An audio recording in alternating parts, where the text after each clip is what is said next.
बाद आप सभी आगंतुकों का, आप सभी यहाँ पर उपस्थित हैं, गुरुवर रामदरस मिश्र जी और माता जी और आप सभी को सादर प्रणाम। मैं मंगल ध्वनि बांसुरी पर प्रारंभ करता हूँ, आदेश चाहूंगा जी।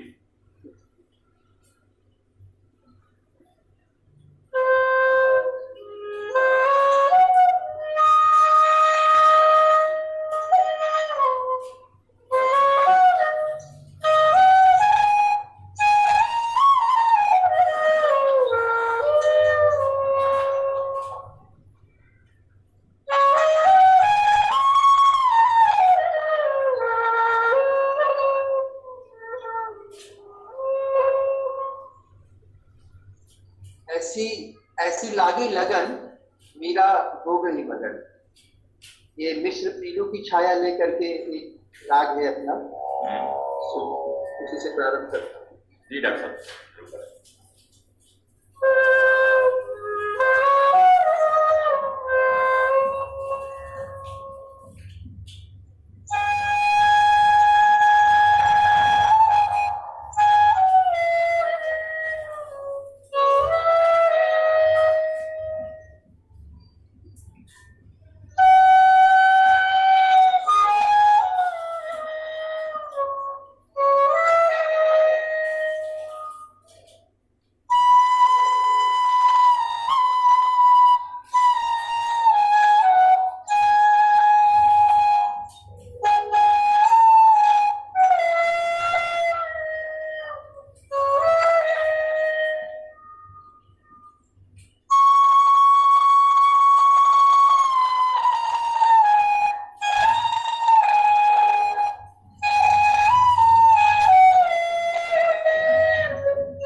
धन्यवाद। Sports web journalism alumni Khalsa college Delhi विश्वविद्यालय की छात्र इकाई द्वारा आयोजित इस काव्य संध्या में हम सभी कवियों का हार्दिक स्वागत और अभिनंदन करते हैं।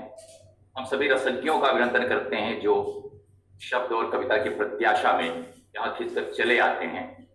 आज के दिन हमारे आमंत्रित कवियों में श्री दिनेश कुमार शुक्ल जी हैं, वरिष्ठ कवि, उनका स्वागत मैं स्वागत करता हूं। अरुण देव जी जो नजीबाबाद से हैं, समालोचन के मॉडरेटर और संपादक हैं, उनका हार्दिक स्वागत। लखनऊ से जनसंदेश टाइम्स के प्रधान संपादक और जाने माने कवि श्री सुभाष राय जी का हार्दिक स्वागत और अभिनंदन। वेद मित्र जी ने अभी अपनी बांसुरी से जो मंगल ध्वनि उपस्थित की है वो बहुत ही मधुर और बहुत ही मनोहारी है। वे दिल्ली विश्वविद्यालय के राजधानी कॉलेज में अंग्रेजी के एसोसिएट प्रोफेसर हैं। स्वागत और अभिनंदन। और आज की ये काव्य संध्या संपन्न हो रही है डॉक्टर रामदर्श मिश्र के सानिध्य में। यही इसकी उपयोगिता और महत्ता भी है कि लगभग एक सदी को साहित्य इस पूरे साहित्यिक कार्यकलापों के बीच रहते हुए बहुत निकट से हिंदी की जो रचनाधर्मिता है उसको जानने पहचानने वाले उसके गवाह रामदर्श मिश्र जी जो हिंदी विश्व के बहुत ही जाने माने हस्ताक्षर हैं, वरिष्ठ कवियों, कथाकारों, गद्यकारों, आलोचकों में एक हैं। वे इसका रसास्वादन कर रहे हैं, वे कवियों से संवाद करते हैं, उनकी कविताएं सुनते हैं। और ये उपक्रम जिस तरह से हमारे तमाम कवि कोरोना काल के दौरान अपनी रचनात्मकता से लोगों को प्रेरित कर रहे थे, जगा रहे थे, उसकी विभीषिका पर भी बात कर रहे थे और उससे बाहर आने की राह और युक्तियां भी सुझा रहे थे। उन्हीं युक्तियों में एक यह था कि रामदर्श जी के घर में लोग मिलने वाले हमेशा बिना अपॉइंटमेंट लिए या कभी भी मन हुआ चले आए, ये ध्यान रखे कि ये सायंकाल की बेला है, ये दोपहर के पहले की बेला है, और वे मिल ही जाते थे, कोई अपॉइंटमेंट की औपचारिकता नहीं होती थी। लेकिन कोरोना काल में आना जाना जब वर्जित हो गया और अपने रचनात्मक एकांत में लगभग वे सिकुड़े रहे, तो बेटी स्मिता ने ये सोचा कि उन्हें ऑनलाइन माध्यम से जोड़ा जाए, उन लोगों से जोड़ा जाए जो उनके पाठक हैं, उनके कवि हैं। और आप जानते हैं कि कवि परंपरा इसी तरह से होती है, हम अपने वरिष्ठ कवियों से अनुप्राणित होते हैं। ये कवि परंपरा कोई एक सदी की नहीं है, ये सदियों की कवि परंपरा है जिसके हम वंशज हैं। तो आज रामदर्श जी के सानिध्य में ये गोष्ठी संपन्न हो रही है। इसका संयोजन स्मिता मिश्र जी कर रही है और इसके परिप्रेक्ष्य में इसका वेब संयोजन कर रहे हैं रविशंकर सिंह जी। वहां पर बादलों की गड़गड़ाहट थी, वरना प्रस्तावन के लिए वे स्वयं उपस्थित होते। बहुत आपका शुक्रिया और अभिनंदन। और आज का कवि समुदाय बहुत ही अच्छा है। केवल एक व्यतिक्रम हुआ है कि सुधा उपाध्याय जी हमारी आमंत्रित कवयित्री अस्वस्थ हो गई हैं, उनके पैर में अचानक फ्रैक्चर हुआ है। उनके स्वास्थ्य के लिए हम अपनी ओर से कामना करते हैं, इस पूरे कवि सदन की ओर से।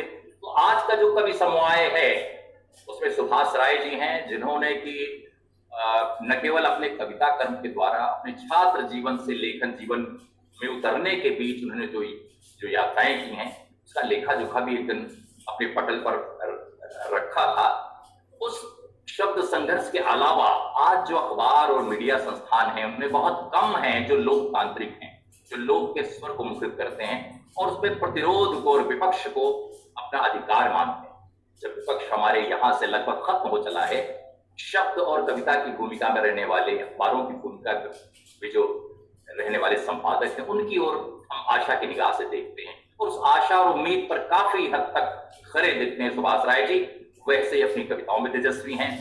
तो ये हमारा जो कवि समूह है सुभाष राय से शुरू होकर दिनेश कुमार शुक्ल तक जाता है। अरुण देव जी बहुत ही तेजस्वी युवा कवियों में हैं। 3 कविता संग्रह इनके हैं और इनके पहले कविता संग्रह की पांडुलिपि का ही आस्वाद लिया था मैंने। और तब से मैं देखता हूं कि 2003 के बाद से अब तक 2021 है और पिछले ही साल इनका उत्तर पैगंबर कविता संग्रह आया था। अपने कविता विकास क्रम में राग, अनुराग और जीवन के विडंबनाओं को उसकी तमाम अंतर्तहों में पहचानने और उपस्थित करने वाले अरुण देव हैं। अरुण देव की और भी विशेषताएं हैं कि उन्होंने समालोचन ब्लॉग को जैसे पत्रिका का स्थानापन्न बना दिया। आप पत्रिकाएं इधर तो बहुत ही कम हो गई हैं। कभी पत्रिकाओं का स्वर्ण युग होता है, कभी भस्म युग हो जाता है, और बड़ी बड़ी कर्मठता से लोग पत्रिकाएं निकालते हैं, लोगों तक वे पहुंचती हैं। लेकिन नाना किस्म की जो महंगाई है उसमें पत्रिका निकालना, किताबें प्रकाशित कराना, ये बहुत मुश्किल हो गया है। लेकिन वेब और नेट पर जो सामग्री सुव्यवस्थित विश्वसनीय तरीके से प्रस्तुत करते हैं, उन अनेक ब्लॉगों और वेबसाइटों में समालोचन एक प्रमुख वेबसाइट है और उसके संपादक, उसके मॉडरेटर अरुण देव है। और अरुण देव बहुत ही कर्मठ अध्यापक हैं। मुझे ये विश्वास है कि इनके जो छात्र होंगे बहुत ही रुचि और बहुत ही संवेदना के साथ इनकी कक्षाओं को अटेंड करते होंगे। ऐसे ही जागरूक कवि हमारे बीच हैं, तो उनका बहुत ही स्वागत। और इस कवि समवाय को पूर्ण करते हैं दिनेश कुमार शुक्ल। दिनेश कुमार शुक्ल जी भारतीय रेलवे के वरिष्ठ अधिकारी रहे हैं, लेकिन कानपुर के आसपास उनका जन्म हुआ और वे साइंस और भौतिकी के विद्यार्थी हैं। लेकिन उनके भीतर कवि चेतना का उदय उसी तरह से है जैसे हमारे खानदान में कोई किसी भी शास्त्र का विद्यार्थी हो और उसके भीतर कविता की परंपरा है, उसके भीतर गायन की परंपरा है, उसके भीतर कला की परंपरा है। तो जहां से भी इन्होंने आयत्त किया हो उस कवि परंपरा के जिस कवि परंपरा के अग्रधावक त्रिलोचन है, नागार्जुन है, केदारनाथ अग्रवाल हैं, विजेंद्र हैं और आज के समय में ज्ञानेंद्र पति भी हैं। उन अग्रधावकों में एक दिनेश कुमार शुक्ल भी हैं, जिन्होंने कविता को उसकी जातीय विशेषताओं के साथ, जनपदीय विशेषताओं के साथ, यथार्थवादी उपस्थितियों के साथ रखा है सामने। और उस कविता में वे छंद को भी जीते हैं, विभिन्न शैलियों को जीते हैं और रूप और अंतर्वस्त्र की पूरी परवाह करते हुए अपने कथ्य को यथार्थ से जीवन की जो साक्षात हमारी आवाजाहियां हैं उससे भी जोड़ते हैं। तो ये हमारा कवि समवाय है। और आज की कवि संध्या की शुरुआत करने के लिए मैं अपने जिन कवि को आमंत्रित करना चाहूंगा वे हैं सुभाष राय जी। जैसा कि मैंने कहा कि सुभाष राय जी लखनऊ से आते हैं, उससे भी सुदूर वे आजमगढ़ याद से ताल्लुक रखते हैं, वहां के किसी इलाके से उनका जुड़ाव है। तो जाहिर है पूर्वांचल की जो व्यथा है, जो संवेदना है, जो नागरिकता है, उसको पूरी अच्छी तरह से वो जीते हैं। उनका संग्रह सलीब पर आंच आया और छा गया देखते देखते हिंदी के पूरे परिदृश्य में। एक निबंध संग्रह भी उन्होंने दिया, जाग मचंदर। तो जाहिर है जैसा कि मैंने कहा कि बहुत कम अखबार मीडिया संस्थान जुड़े हैं जो लोक की आवाज को बिना किसी संकट और बिना किसी असमंजस के वे प्रस्तुत करते हैं। उन्हीं संपादकों में एक हैं सुभाष राय जी। और मुझे लगता है कि उन्होंने कभी भी कविता को इस बात का आग्रह नहीं बनाया कि वो सत्ता की मौकापेक्षिता करे या अपनी आंख उस यथार्थवादी सत्य से मोड़े रहे जो कि हर जगह दिखता है और जिसकी ओर से प्राय लोग पीठ फेरे हुए रहते हैं, मुंह फेरे हुए रहते हैं। और इन्होंने इनकी कविता संग्रह में तमाम तरह की कविताएं हैं जो जीवन का बोध कराती हैं। मुझे एक कविता का अंश याद आता, मैं पढ़ना चाहता हूं।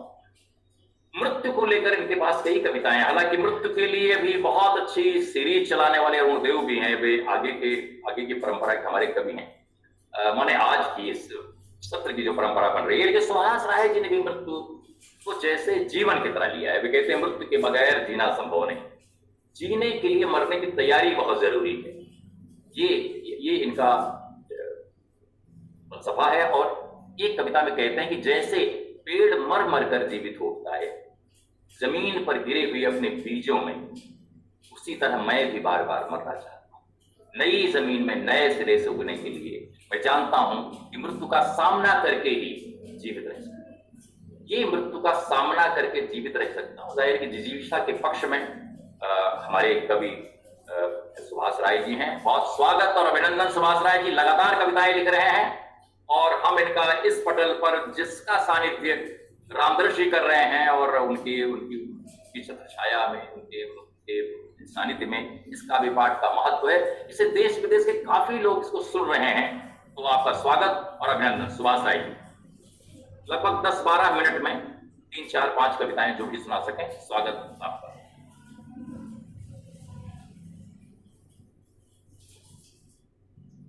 अपना माइक मुखर कर लें डॉक्टर राय, अपना माइक मुखर कर लें।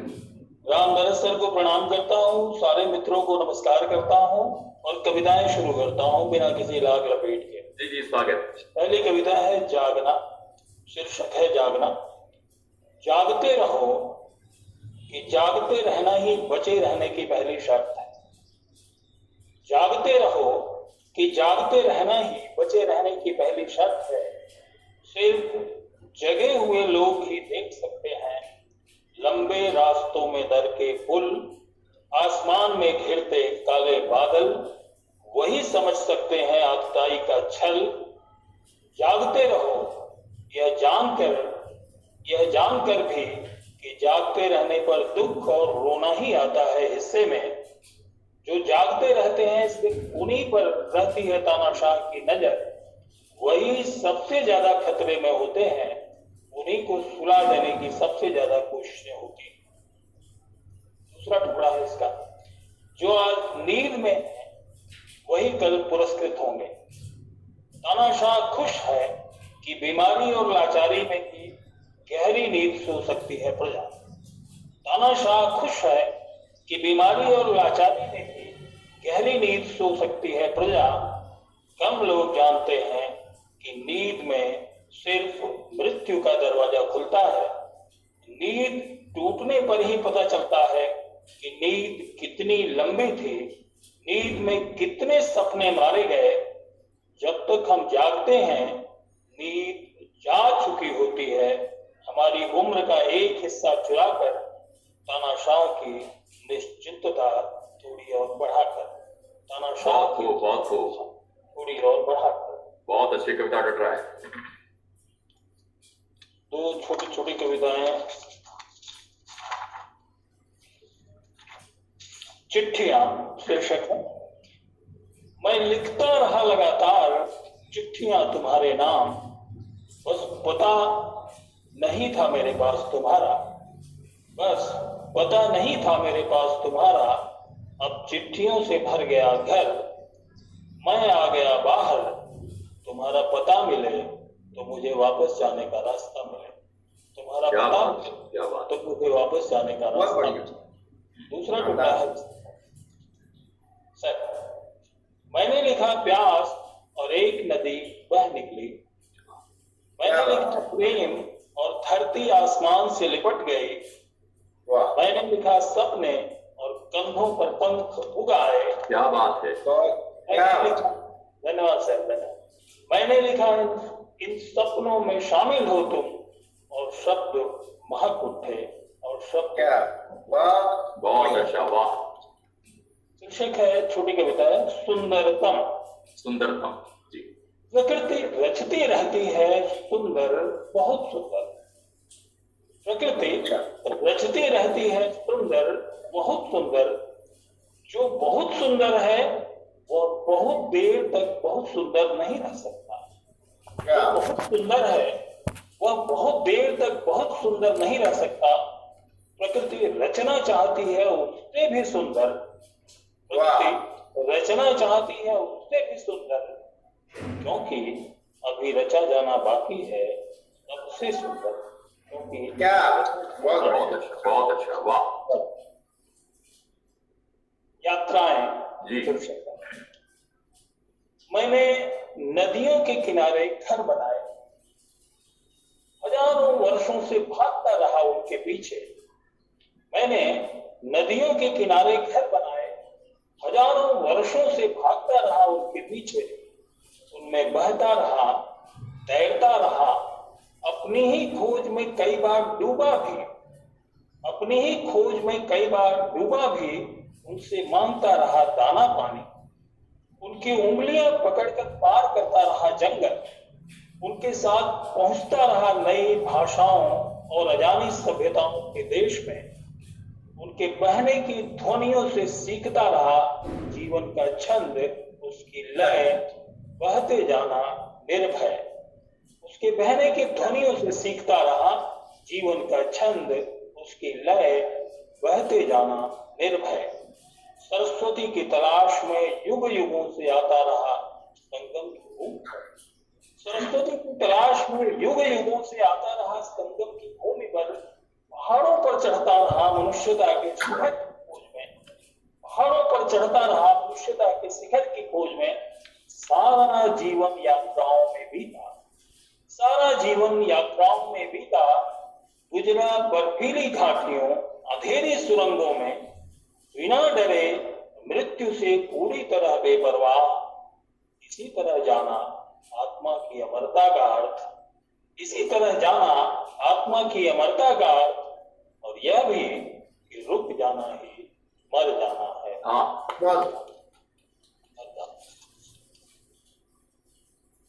कविता है जीवन का संगीत।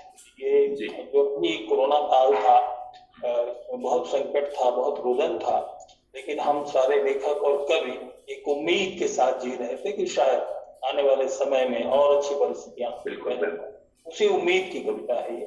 जी जी, स्वागत। धरती पर बार बार उमड़ा दुख का समंदर, गांवों, कस्बों, शहरों के ऊपर से गुजरी लहरें। धरती पर बार बार उमड़ा दुख का समुंदर, गांवों, कस्बों, शहरों के ऊपर से गुजरी लहरें। एक दिन पानी उतरा, एक फूल खिला, एक दिन पानी उतरा, एक फूल खिला। अनजाने जीव जाने कहां से निकल आए और चल पड़ी जिंदगी। अनजाने जीव जाने कहां से निकल आए और चल पड़ी जिंदगी।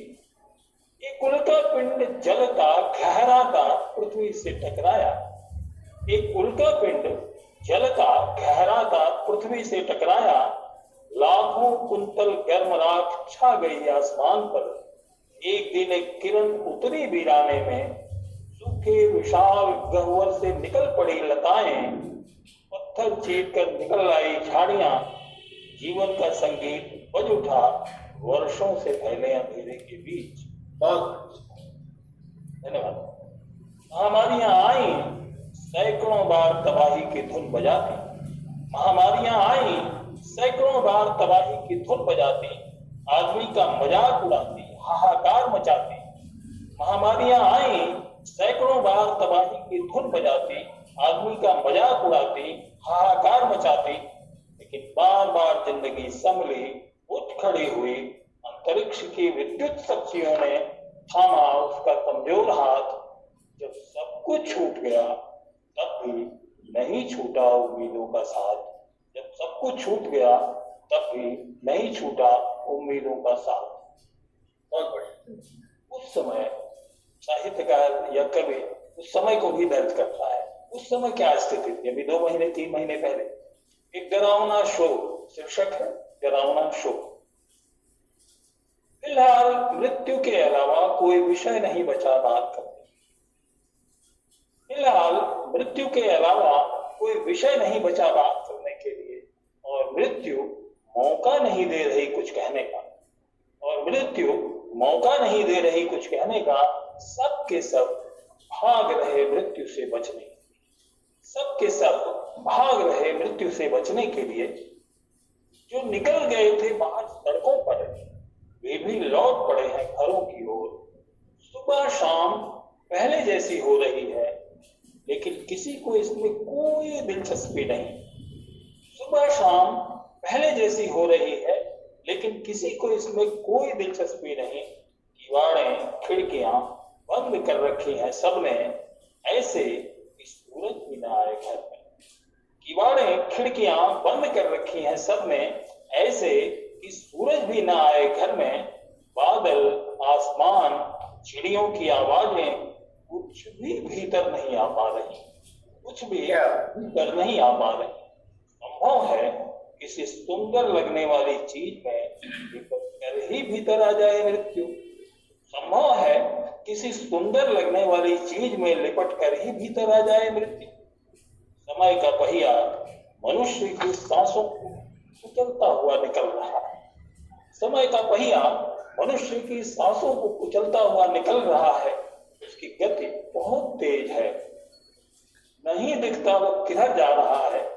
ध्वंस की धूल उड़ रही है चारों ओर, पीछे छूटता जा रहा है रुदन, सिर्फ विलाप। कुछ दृश्य है जो अब दृश्य भर ही रह गए हैं। क्या दृश्य है जो अब दृश्य भर ही रह गए हैं। एक लड़की को बर्दाश्त नहीं हुआ माँ का बिना इलाज मर जाना। एक लड़की को बर्दाश्त नहीं हुआ माँ का बिना इलाज मर जाना। उसने 5वीं मंजिल से छलांग लगा ली है। उसने 5वीं मंजिल से छलांग लगा ली है। वह गिर रही है कठोर जमीन की ओर। वह गिरती रहेगी हमारी स्मृति में। वह गिर रही है, वह गिर रही है कठोर जमीन की ओर। वह गिरती रहेगी हमारी स्मृति में।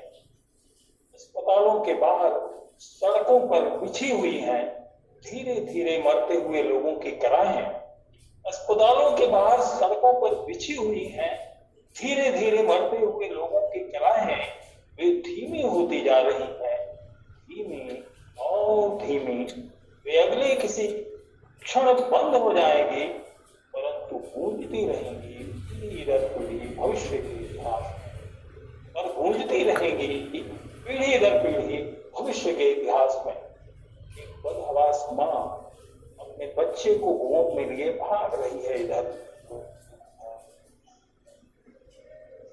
एक बदहवास माँ अपने बच्चे को गोद में लिए भाग रही है इधर उधर।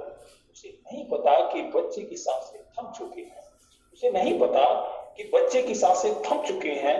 वह यूं ही इस पीड़ा के साथ भागती रहेगी सदियों तक इस उम्मीद में कि उसका बच्चा किसी भी क्षण कूद पड़ेगा। घर चलो सुना था पूरे खगोल में केवल पृथ्वी पर ही प्राणवायु है। उसी में आगे है, सुना था पूरे खगोल में केवल पृथ्वी पर ही प्राणवायु है और कहीं जीवन संभव नहीं। लेकिन आजकल हर तरफ से आ रहा है एक अजीब डरावना शोर। कहीं ऑक्सीजन खत्म हो रही है, कहीं कुछ ही मिनटों के लिए बची है। कोई कह रहा है आने वाली है ऑक्सीजन, कोई फुसफुसा रहा है जाने वाली है ऑक्सीजन। आदमी ने ऑक्सीजन को कैद कर रखा है, उसे टैंकरों सिलेंडरों में भर लिया है। उसने फैक्ट्रियां लगा ली हैं प्राण के निर्माण की। आदमी ने ऑक्सीजन को कैद कर रखा है, उसे टैंकरों सिलेंडरों में भर लिया है। उसने फैक्ट्रियां लगा ली हैं प्राण के निर्माण की, लेकिन उसका वश नहीं चलता जब टैंकरों की मजबूत दीवारें तोड़कर धुएं के गुबार की तरफ फैल जाता है प्राण। जब वो लीक होता है तो उसी के आश्रय टंगे सैकड़ों हताश बीमार मनुष्यों की बची बची सांसें भी लीक हो जाती हैं। सब देखते रह जाते हैं, कोई कुछ नहीं कर पाता। सब देखते रह जाते हैं, कोई कुछ नहीं कर पाता। बहुत धन्यवाद। कुछ और सुनाऊं या एक कविता छोटी सी सुनाएं, उससे समाहार करें जी। बस छोटी सी ये कथा देश में कुछ कविताएं छपी हैं, उसमें एक छोटी सी कविता सुनाता हूं। जी स्वागत स्वागत। आका ने ऐलान किया है गोली का जवाब गोली से दिया जाएगा। जो ज्यादा जबान चलाएगा उसे ठोक दिया जाएगा। आका ने ऐलान किया है गोली का जवाब गोली से दिया जाएगा। जो ज्यादा जबान चलाएगा उसे ठोक दिया जाएगा। पागलों के हाथ में बंदूकें हैं, उन्होंने अपने विवेक को गोली मार दी है। अब वे किसी को भी गोली मार सकते हैं। हमको याद है लखनऊ की सड़क पर एक विवेक नाम के एक युवक को 2-3 साल पहले पुलिस ने गोली मार दी। पागलों के हाथ में बंदूकें हैं, उन्होंने अपने विवेक को गोली मार दी है। अब वे किसी को भी गोली मार सकते हैं। हुक्म के गुलामों को सबकी तलाश है जो अंधेरों से नहीं डरते और काली रातों में भी सड़कों पर निकल आते हैं। जो अंधेरों से नहीं डरते और काली रातों में भी सड़कों पर निकल आते हैं। जो प्रेम दुख और बगावत के गीत गाते हैं। ऐसे सभी लोग एक न एक दिन उठा लिए जाएंगे अपने घरों से और एक कहानी के किरदार बना दिए जाएंगे। ऐसे सभी लोग एक न एक दिन उठा लिए जाएंगे अपने घरों से और एक कहानी के किरदार बना दिए जाएंगे। जो बच जाएंगे इसके बावजूद उन्हें रात बिरात सड़क पर रोक दिया जाएगा। वजह पूछने पर रोक दिया जाएगा।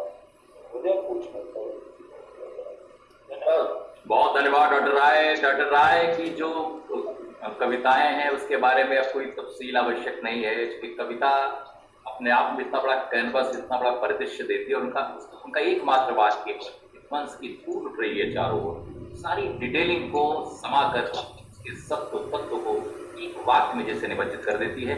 बहुत बहुत आभार और कृतज्ञता कटरा है आपके प्रति। आपकी कविताओं ने पूरे जीवन और समय के और कोरोना काल के यथार्थ को गूंथ कर एक माला में पिरो दिया है, और इस जमीन पर जहां आपने इस कविता को छोड़ा है उस पूरे परिदृश्य में रहते हुए और उसमें सांस लेते हुए, ऐसे कवि हैं जो जीवन की युक्तियां ढूंढते रहते हैं। अरुण देव उन्हीं कवियों में हैं। अरुण देव के सेट्स अनेक हैं, जीवन के अनेक सेट्स हैं। जैसे क्या तो समय की कविताएं बहुत मिली जुली, लेकिन युवा कवि के राग अनुराग से जुड़ी हुई, तो इसकी और जो सघनता है इनके अगले कविता संग्रह कोई तो जगह है वो निव्यंजित हुई। लेकिन उसके बाद का जो लंबा अरसा है और उत्तर पैगंबर नई काव्य कृति आने तक उनका जीवन विचार संबलित रहा। बहुत सारे ऐसे अनेक मुद्दों पर जो कि राजनीतिक कविताओं की पृष्ठभूमि में उन्हें ले जाते प्रतीत होते हैं। बहुत सारी और चीजें हैं, तो उनमें इनका जो विवेक है, कवि विवेक के बारे में रविशंकर जी देखिए माइक अपना ठीक करना है, तो जिसके बारे में कवि कुंवर नारायण ने कवि विवेक और जीवन विवेक के बारे में सभा के बहाने में कहा कि कैसा होना चाहिए हमारा जीवन विवेक। ऐसी दुनिया के अभिलाषी हम हो जहाँ बर्बर महत्वाकांक्षाएं न हो, कर्कश तर्क वितर्क का घमासान न हो, तो एक ऐसी दुनिया जिसमें हमारा पास पड़ोस महकता हो, श्लोक की तरह सुगठित हो हमारा जीवन विवेक। मुझे लगता है कि शायद जीवन विवेक के साथ कवि विवेक की बात भी वो कवि कह रहा था बादशाह के बहाने। तो अरुण देव जी ऐसे कवि हैं, जैसा कि मैंने कहा कि क्या तो समय से लेकर और कोई तो जगह हो तक इनकी जो निजता है इनकी कविताओं में काफी प्रशस्त तरीके से व्यंजित होती है। लेकिन उत्तर पैगंबर में उतने ही सार्वजनिक होते हैं। जीवन कहाँ कहाँ बिखरा है, अपने अंतः से बाह्य की ओर प्रस्थान करते हैं।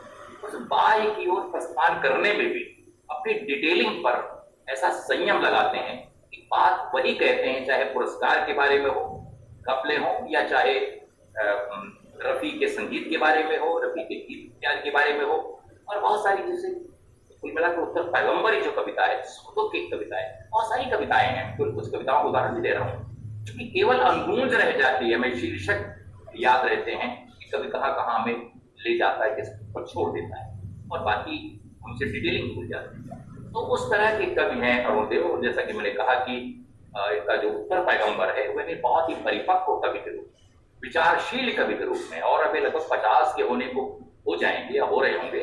तो मुझे लगता है कि जीवन की अर्धशती उस परिपक्वता की ओर इशारा करती है जहाँ युवा कवि इस परिपक्वता की दहलीज पर अचानक आखिर होता है। और ऐसे ही कवि अरुण देव, और इन्होंने अभी बहुत अच्छा अंक संपादित किया है अशोक वाजपेयी के जीवन और साहित्य पर माटी का एक विशेषांक, जो कि 2 पुस्तकों के रूप में भी आ चुका है। एक बड़े कवि पर काम करने का अर्थ है कि हम अपनी कवि परंपरा को लोग पहचान रहे हैं। इसका सबसे बड़ा संकट है बस अपना ही गम देखा है, हमने जितना कम देखा है। लोग ऐसे हैं जो अपने में मत दूसरों पर, लेकिन इनकी तो अंतर्दृष्टि वो समालोचन से दूसरों को प्रकाशित करती है, अपने को प्रकाशित करती है। और उन्होंने जो काम किया है बड़ी महत्ता है। इनकी एक कविता, जैसे कि मैंने कहा कि बहुत सारी कविताएं हैं, बहुत सारे टुकड़े हैं, मोह तो होता कि बहुत सारी विशेषताओं को यहाँ बताया जाए, लेकिन एक कविता के प्रवचन का समय तो है नहीं, केवल प्रस्तावन का समय है। लेकिन सुख दुख कविता का एक अंश है, इसमें लिखते हैं ये कि रात के इस बड़े से दोने में रख दो अपनी व्यथा, रात के इस बड़े से दोने में रख दो अपनी व्यथा, नदी में टिमटिमाते हुए नक्षत्र की तरह से बह जाने दो, अंतरतम के असीम से हफ्ते में धीरे पड़ एक गिर जाते हैं। सबसे पहले सूरज खाता है, खाती की तितलियां, वृक्ष उन्हें फिर से उड़ाता है, गाय के भरता हूँ फिर मैं जीवन। तो देखिए, जीवन के बारे में अच्छी कविता की कुछ चुस्कियों से जोड़ देते पूरी तरह से महक होता है। और यही कवि ने जो इन दिनों, जैसे थोड़े पहले दिनों पता नहीं कहाँ मृत्यु के किसी आवेग से टकराया, या कि कोरोना काल की जो दहशत है और अपने बहुत सारे साथियों को हम लोग खो चुके हैं। हम केवल कवियों की गणना करते हैं, जो अकवि हैं जिनका कविता से कोई सरोकार नहीं है लेकिन जीवन से सरोकार था, ये बहुत सारे लोग नहीं हैं। इतनी असम्मानजनक मृत्यु को प्राप्त अनेक लोग और पूरी संपदा में जो एक व्यास एक मृत्यु ही जीवन का सत्य है। मुझे लगता है ऐसा ध्रुव सत्य है, लेकिन ध्रुव सत्य को अपनी कविताओं में जी रहे हैं। मृत्यु को जीना, जिस पर कवि सुभाष राय की बड़ी में अरुण देव ऐसे ही कवि हैं। कवि नीचे ने कहा था कि लोग ऐसे जीते हैं मरे हुए लोगों की तरह। अभी लोगों ने या मनुष्य ने मृत्यु को उत्सव की तरह मनाना है। और एक ऐसा कवि है जो कि जीवन को मृत्यु के समक्ष और मृत्यु को जीवन के समक्ष रख के देखता है। यही वाशिष्ठा के बहाने और नचिकेता में भूमिका में कुंवर नारायण ने कहा है कि मृत्यु को जीवन के बरक्स रख के देखा गया है। तो इस तरह का जो कवि हमारे बीच है, युवा कवि जो वयस्कता की संधि काल पर है, लेकिन उसमें वयस्कता की प्रौढ़ता है और युवा कवि सी ताजगी है, क्योंकि युवा कवि अभी भी कहने में कोई संकोच नहीं है। मुझे युवा कवि है कि सबसे बड़ी जो ताकत है किसी युवा कवि में। अरुण देव को इसी आशा और उम्मीद के साथ आमंत्रित करता हूँ कि रामदर्शन जी के सानिध्य में भी कविताएं हों। और रामदर्शन जी कई बार आपकी चर्चा भी की है, तो जाहिर है कि आप ध्यान से सुन रहे हैं। आज एक कोना छूटा हुआ है, हमारी आंटी जी सरस्वती मिश्री तबीयत नहीं है, वे कहीं होंगी और कान में लगाए पूरा काव्य पाठ सुन रही होंगी। अरुण देव जी का आमंत्रण और अभिनंदन, स्वागत। ओम जी बहुत बहुत धन्यवाद आपका। आपने बहुत सुदीर्घ तरीके से मेरी कविताओं पे बात रखी। रामदर्शन मिश्र जी का को मैं प्रणाम करता हूँ। विनोद जी, सुभाष राय और जो सारे मित्र यहाँ उपस्थित हैं, सबको मैं प्रणाम करता हूँ। और मैं आज जो दिवस है वो दाम्पत्य का दिवस है और दाम्पत्य में प्रेम प्रमुख होता है। तो एक मैं कविता अपने संग्रह उत्तर पैगंबर से एक कविता प्रेम की, और उसके बाद मैं जिस कविता की आपने चर्चा की है मृत्यु सीरीज की तत्वों में जो छपी भी है उससे कुछ कविता में पढ़ा हुआ है। बिल्कुल, बहुत बहुत स्वागत। इसका शीर्षक है कह नहीं सकता किसका अरमा है। ये मशहूर गीत पंक्ति है। मेरी चाहत के तारे तुम्हारे घने केशों में टिमटिमाते हैं। मेरी चाहत के तारे तुम्हारे घने केशों में टिमटिमाते हैं।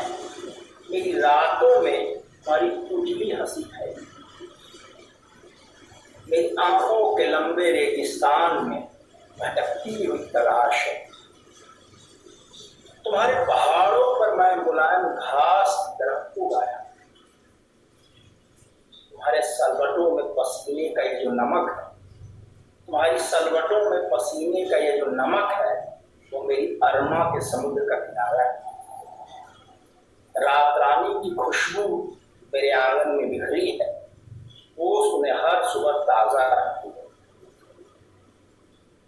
चाहत की लपट में शाम तक दबता हूं। बावड़ी की उतरती नम सीढ़ियों के आखिर में बैठ मैं पुकारता हूं। बावड़ी की उतरती नम सीढ़ियों के आखिर पर बैठ तुम्हें पुकारता हूं। जल में कामनाओं का घेरा बनता है बिखरता है। जल में कामनाओं का घेरा बनता है बिखरता है। ये सुलगती हुई पीर मुझे जिंदा रखती है। ये सुलगती हुई पीर मुझे जिंदा रखती है। तुम्हारी आहट की खटखट से मेरे जंगल की सुबह हुई। तुम्हारी आहट की खटखट से मेरे जंगल की सुबह हुई। बिखरती बहती हवा तुम्हारा पता दे जाती है। बिखरती बहती हवा तुम्हारा पता दे जाती है। सुर्ख में सिर्फ लाल नहीं होता, उसके अनेक रंग तुम्हारे होठों से उतरते हैं। सुर्ख में सिर्फ लाल नहीं होता, उसके अनेक रंग तुम्हारे होठों से उतरते हैं, जैसे उस पर सुबह की धूप फिसलती है। और कपड़े सिर्फ सफेद कपास नहीं होते, जब तुम उन्हें पहनती हो वे फूलों की तरह खिल जाते हैं। क्या बात है।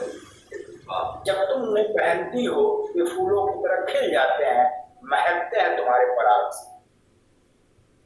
तुम्हारी कलाई और घड़ी के सफेद पट्टे के बीच, तुम्हारी कलाई और घड़ी के सफेद पट्टे के बीच वो भीगी सी हवा दरअसल मैं। बहुत अच्छा। तो ये कविता इस संग्रह से, अब मैं तत्वों से कुछ कविताएं मैं छपी है इस बीच, और इसमें ये मृत्यु सीरीज की कुछ कविताएं मैं आपको सुनाना चाहूंगा। बिल्कुल बिल्कुल।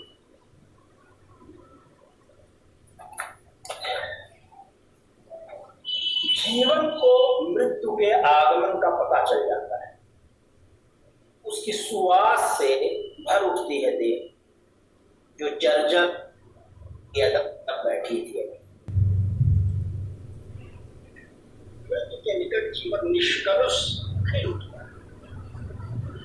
मेरी मां से उसके बच्चे की तरह भूल करती मांगने के बाद पिता ने कहा अब मैं चलता हूं, और वे चले गए। पिता ने कहा अब मैं चलता हूं, और वे चले गए। जिस अंत में मृत्यु नहीं वह हत्या है। जिस अंत में मृत्यु नहीं वह हत्या है, चाहे वो वृक्ष की ही क्यों ना। इसका दूसरा हिस्सा, महात्मा गांधी को देख रही मृत्यु गांधी को देख रही थी महात्मा, जिसे ट्रेन से फेंके जाने पर पिता ने शुरू कर दी। उस निर्भय तैयारी को देख रही थी जिसे ट्रेन से फेंके जाने पर पिता ने शुरू कर दी थी। देह इससे हल्की क्या होती? देह इससे हल्की क्या होती? कपड़े उतने ही थे इस यात्रा के लिए जितने जरूरी होते हैं। कपड़े उतने ही थे इस यात्रा के लिए जितने जरूरी होते हैं। मृत्यु को ऐसा जीवन सदियों बाद दिखा था, पुरुष ऐसा वर्षों बाद, जहां शब्दों पर कर्मों का बोझ नहीं, जहां शब्दों पर कर्मों का बोझ नहीं। उस दिन गोलियां मृत्यु पर चली थी। उस दिन गोलियां मृत्यु पर चली थी। जीवन के लिए बिलखते हुए उसे पहन दीवार देखा। जीवन के लिए बिलखते हुए उसे पहन देखा।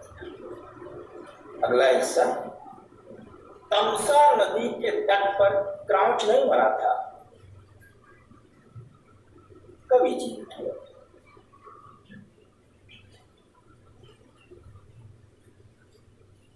तमसा नदी के तट पर क्राउच नहीं मरा था, कवि जीवित हुआ था। वाल्मीकि ने प्रभु राम की मृत्यु नहीं लिखी। वहां जब असह्य हो गया राम उतर गए।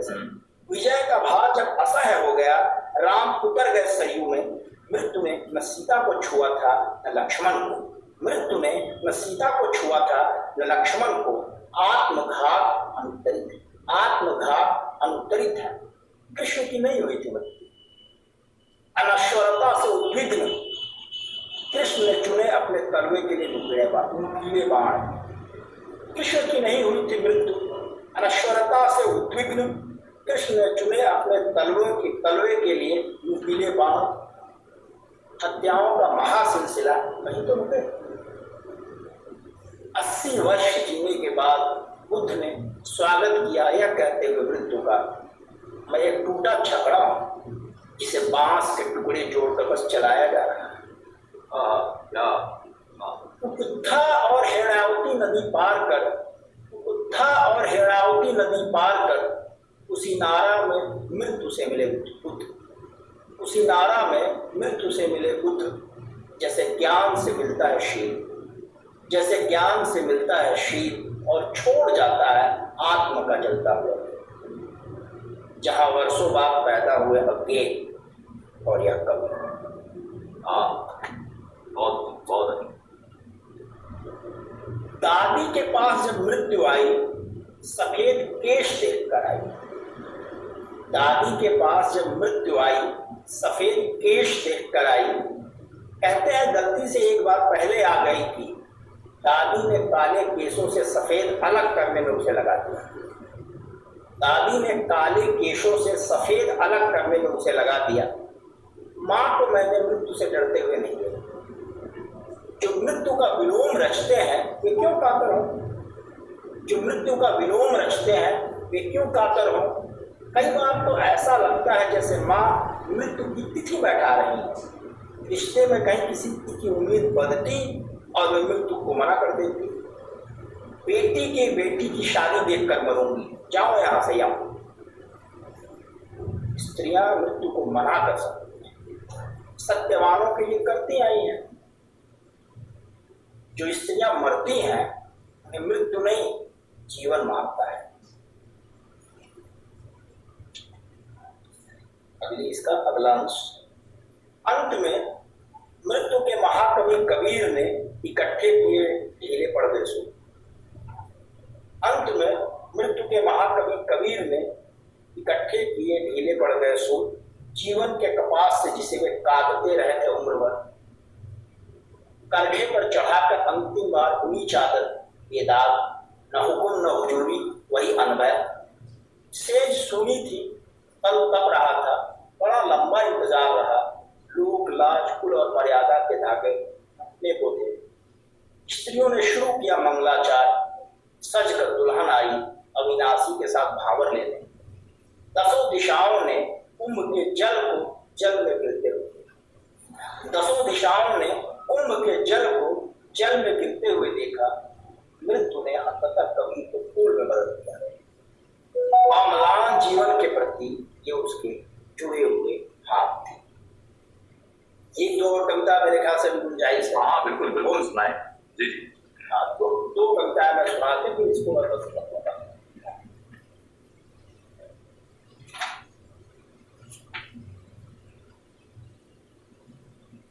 राह चलते कुचल दिया जाऊं, मार दिया जाऊं सोचते हुए। मना करने के बाद कहीं लटका मिलूं, लगा लूं अपनी फसलों को आग और जल मरूं। बेकाम कहीं गिरा मिलूं, पहले मुरझाऊं फिर बिखरा मिलूं। बागी बनूं और हो जाऊं लापता। मेरी जेब से अगर मिलती है आत्महत्या की स्वीकारोक्ति, जाऊं नदी किनारे डूब मरूं, पहले शर्म से फिर पानी। क्या बात। एकाएक छा जाए धुंध, घुटने लगे सांस, दिल धड़कना करते बंद। फिर जाऊं महामारी में, मरूं हॉस्पिटल में, इसे मेरी हत्या लिखी जाए मृत्यु में। क्या बात क्या बात। अब ये अंतिम कविता मैं चाह रहा हूँ सुनाता हूँ। जी जी। जाना तो है ही एक दिन, जाना तो है ही एक दिन, जाना तो नक्षत्रों को भी है। जाना तो है ही एक दिन, जाना तो नक्षत्रों को भी है। किसी न किसी दिन सूर्य पर घिरेगा ही अंधेरा, और उससे पहले बुझ जाएगा चंद्रमा। किसी न किसी दिन सूर्य पर भी घिरेगा ही अंधेरा, और उससे पहले बुझ जाएगा चंद्रमा। धरती बिखर जाएगी, बहते बहते थक कर नदियां अपने उद्गम में लौटेंगी। बहते बहते थक कर नदियां अपने उद्गम में लौटेंगी। अपने भार से पहाड़ टूट जाएंगे। हवा में भरी होगी रेत और रिस रहा होगा काला लिसलिसा लोग। सूख जाएगी यहाँ से वहां तक बिछी हुई घास। कोई चिड़िया नहीं फुदकेगी मेरे मन के हरे पत्तों पर। इस तरह नहीं जाना चाहता, बीच में छोड़कर नहीं जाना चाहता। अभी कंधे मजबूत रखने हैं, रीढ़ सीधी। अभी अभी तो मेरी उंगली पकड़ी है कच्ची हथेलियों ने, अभी अभी तो मेरी उंगली पकड़ी है कच्ची हथेलियों ने। माँ का हिलता रहता है मन उसे ही सही। अभी तो किया भी नहीं है जीवन का प्यार, अभी लौटा कहाँ पाया हूँ जिंदगी को उसका उधार। हो रहा है सूर्योदय, बह रही है नदी, अभी तो खिली है तू, उड़ रही है तितलियां। अभी तो तुम्हारे आरक्त होंठ प्रतीक्षारत है मेरे होंठों के लिए।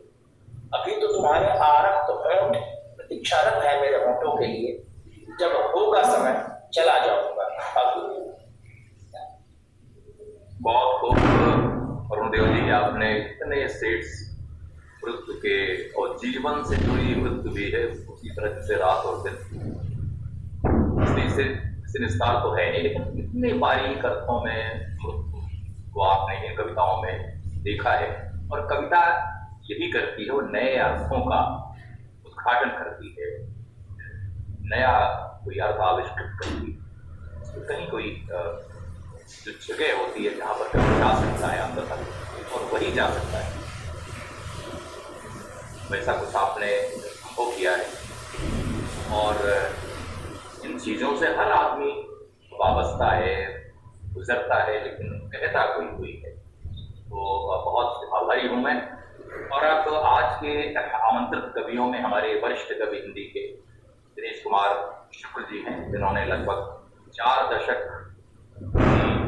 की कविता को दिए हैं और अपनी लय पर, अपनी जिद पर, अपने अभय पर उन्होंने रचा है। उनकी एक पंक्ति मुझे बहुत अच्छी लगती है, जो कि लगभग उनकी कविता की पारिभाषिकी भी है। त्रिलोचन कहते हैं कि मैं वो इस तरह की भाषा देता हूँ, और जो कवित्व है कुछ उसी तरह से दिनेश कुमार शुक्ल जी कहते हैं कि भाषा जीवन की लय है, इस लय में भरा अभय। इनकी कविताओं का जो स्थापत्य है, जो स्ट्रक्चर है, तमाम चीजों से उठ कर बना है। इसमें लय भी है, छंद भी है, इसमें कवित्व के गुण भी हैं, इसमें नई कविता के गुण भी हैं, तथ्य और अंदाजे बयां के अनेक रूप उसमें हैं। और ऐसी कविताओं की जो हमारे यहाँ परंपरा रही है, उसके बहुत ही अनन्य प्रयोगताओं में हैं। जैसे कभी ये कहा करते थे, वह गाता है अनंत सनातन जय। तो ये जो सनातनता है, शाश्वतता है, और कविता में नया आविष्कार करने की जो शक्ति है, वो दिनेश कुमार शुक्ल जी में है। ये लगभग 7-8 संग्रह आ चुके हैं। समय चक्र, कभी तो खुले कपाट, नया अनहद, तथा को कविता, कुछ लंबी कविताओं का आख्यानमा काव्य, ललमुनिया की दुनिया, आखिर अर्थ, और एक वृक्ष छतनार या एक पेड़ छतनार, ऐसा कुछ राजकमल प्रकाशन से 2 साल पहले आया था और बहुत ही तरोताज़ा है। और जैसा कि मैंने बताया कि कविता आधुनिक समय और समाज से होकर उनके यहाँ छंदों की बीथियों से गुजरती है। कविता लिखते हुए जैसे हिंदी और भारतीय कविता इस सदियों पुरानी जो कवि परंपरा है उसका आवाहन कर रहे हो, इस तरह उनकी कविता में जीवन की स्वर लहरियाँ भी हैं और यथार्थ के राग और आलाप भी।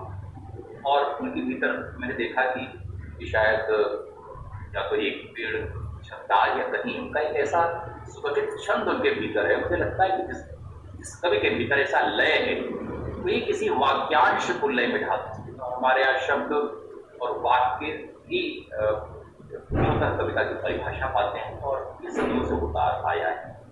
उनका एक छंद मुझे गूंज रहा है, जो सुनने वाले हैं इस विशेषता को भी जाने। नई कविता के फॉर्मेट के बड़े कवि, लेकिन अपने छंद को भी, अपनी परंपरा को न भूलने वाले, उनका वह कवित्व है। और बड़ी शायद उनकी कविता की पारिभाषिकी की अपनी मुनादी भी है। कहते हैं कि अनुराग के रंग रंगी इतनी, अभिव्यक्ति से अब क्या कहिए, इस याद का खेल है ये दुनिया, इस आग की आंच जरा सहिए। अनुराग के रंग रंगी इतनी, अभिव्यक्ति से अब क्या कहिए, इसी आग का खेल है ये दुनिया, इस आग की आंच जरा सहिए।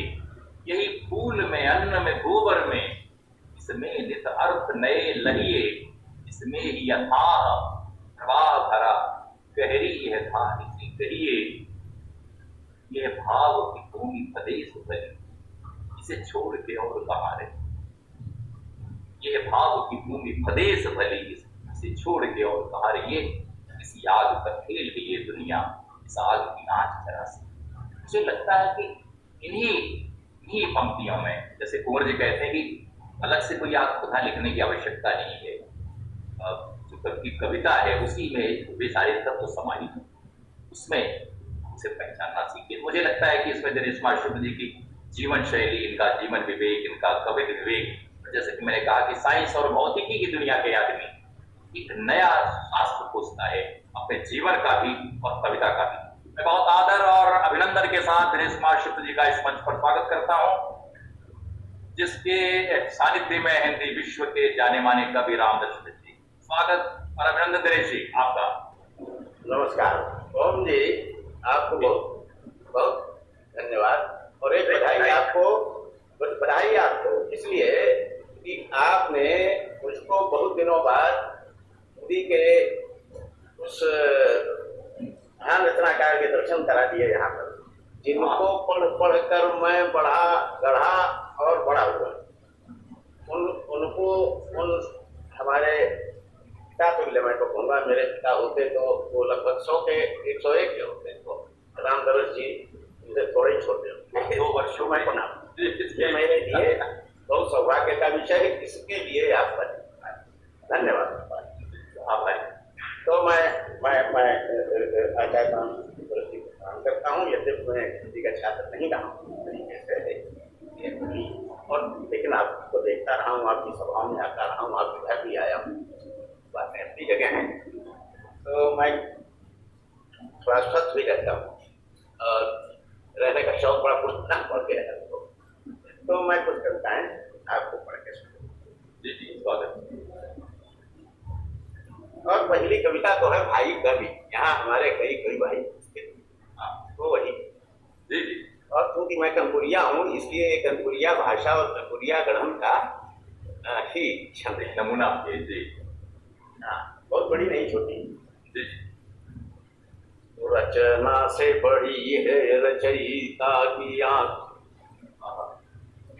रचना से बड़ी है रचयिता की आंख, जहाँ कभी डूबता है सत्य कभी उतराता है। रचना से बड़ी है रचयिता की आंख, जहाँ कभी डूबता है सत्य कभी उतराता है। वो लेखनी की नोक पे संभालते भुवन भार, सारे काव्य कौशल का मर्म कांप जाता है। जो लेखनी की नोक पे संभालते भुवन भार, सारे काव्य कौशल का मर्म कांप जाता है। सांप और डोरी का तो भ्रम सदा सी से रहा, सांप और डोरी का तो भ्रम सदा से ही रहा, किंतु इस बहाने सांप बचा चला जाता है। सांप और डोरी का तो भ्रम सदा से ही रहा, किंतु इस बहाने सांप बचा चला जाता है। वो देखते हो कुछ और कहते हो और कुछ, सारा कवि कर्म ही प्रलाप हुआ जाता है। क्या बात है, क्या बात है। प्रलाप हुआ जाता है, सारा कवि कर्म ही प्रलाप हुआ जाता है। क्या बात। और ये धीरे धीरे आगे बढ़ो।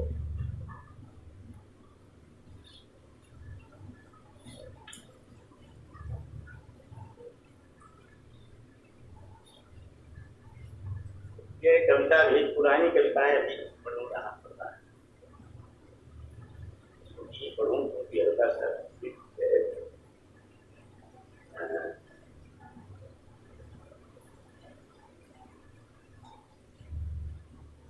लंबी सी एक रात है मेरे पास जिसमें नींद नहीं है। लंबी सी एक रात है मेरे पास जिसमें नींद नहीं है। थोड़ी मुड़ी एक बात है मेरे पास जिसमें एक समूचा शब्द। लंबी सी एक रात है मेरे पास जिसमें नींद नहीं है। थोड़ी मुड़ी एक बात है मेरे पास जिसमें एक समूचा शब्द नहीं है। क्योंकि एक बरसात है मेरे पास जिसमें कहीं घटा घनघोर नहीं है। एक बिखरती सदी है मेरे पास जिसमें समय नहीं। क्या बात है, क्या बात। एक बिखरती सदी है मेरे पास जिसमें समय नहीं, इतिहास नहीं है।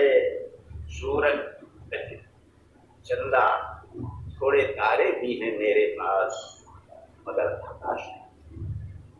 सूरज चंदा थोड़े तारे भी हैं मेरे पास मगर आकाश नहीं है। मैं तो आता आज तुम्हारे पास, तुम्हारी आंखों में अवकाश नहीं है। मैं तो आता आज तुम्हारे पास, आंखों में अवकाश नहीं है।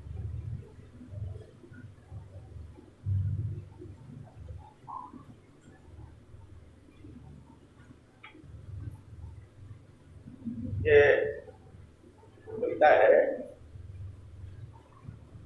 वो पढ़ नहीं पाऊंगा नया अनाहत, क्योंकि उसको पढ़ने में पूरा शरीर बायोलॉजी लग जाती है, पूरा नहीं, सुविधानुकूल ही पढ़ें, हैं? जो सुविधानुकूल हो वही पढ़ें। आग्रह बहुत है। सूखी नदियां बलवर खेत, आंख किरकिरी मुंह में रेत, कहो फलाने कैसी बाती पाई जो तुम है अचेत। सूखी नदियां बलवर खेत, आंख किरकिरी मुंह में रेत, कहो फलाने कैसी बाती पाई जो तुम है अचेत। कुर्ती की डिग्री लाए हैं काले गोरे भूत प्रेत, कुर्ती की डिग्री लाए हैं काले भूरे भूत प्रेत, और 20 महकमा 200 हाकिम 600 कोड़े 900। कुर्ती की डिग्री लाए हैं काले गोरे भूत प्रेत, 20 महकमा 200 हाकिम 600 कोड़े 900 भेंट, और जबरा छीने रोटी पानी, पास बची ना कौड़ी कानी। जहरीली पूंजी की नागिन गर्दन गर्दन रही लपेट, और टेढ़ी चाल चले सो राजा, सीधी चले सो खाए चले। क्या बात है, टेढ़ी चाल चले जो राजा। टेढ़ी चाल चले जो सो राजा, और सीधी चले तो खाए जमे। प्रजातंत्र को उठा ले गए बड़े सेठ के बनी लखे। टका खरीदे ज्ञानी ज्ञानी, छीने सबकी बोली बानी। टका खरीदे बोली बानी, छीने सबकी बोली बानी। राजा की भाषा में कहना बहुत कठिन है राम का है। क्या राजा की भाषा में कहना बहुत कठिन है राम कहानी। तो बार बार सपनों को खेतों को जब देखा मटिया में, पार नहीं पा सके फलाने, देख देख सब गए सुने। पार नहीं पा सके फलाने, देख सब गए सुने। विलोमानुपात, विलोमानुपात वो आप लोगों ने पढ़ा होगा गणित प्राइमरी में भी। जी। साक्षरता क्या बढ़ी कि लुप्त होने लगी पुस्तकें। साक्षरता क्या बढ़ी कि लुप्त होने लगी पुस्तकें। बढ़ती समृद्धि ने छीन लिए कितनों के रोजगार, बढ़ती समृद्धि ने छीन लिए कितनों के रोजगार। अन्न ने ही हर लिए अन्न उपजाने वालों के प्राण, अन्न ने ही हर लिए अन्न उपजाने वालों के प्राण। और छिजते पौरुष के साथ साथ बढ़ने लगी पुरुष ग्रंथ, छिजते पौरुष के साथ साथ बढ़ने लगी पुरुष ग्रंथ। कुरूपता के बढ़ते घटाटोप में बाढ़ सी आ गई विश्व सुंदरियों। कुरूपता के बढ़ते घटाटोप में बाढ़ सी आ गई विश्व सुंदरियों की। विश्व सुंदरियों का रुदन सुना तो होगा तुमने, विश्व सुंदरियों का रुदन सुना तो होगा तुमने। या इतना डूब गए संगीत की प्रचुरता में कि सुनने की शक्ति ही चली। या इतना डूब गए संगीत में कि सुनने की शक्ति ही चली। क्या यह है विलोमानुपात हमारी शिक्षा।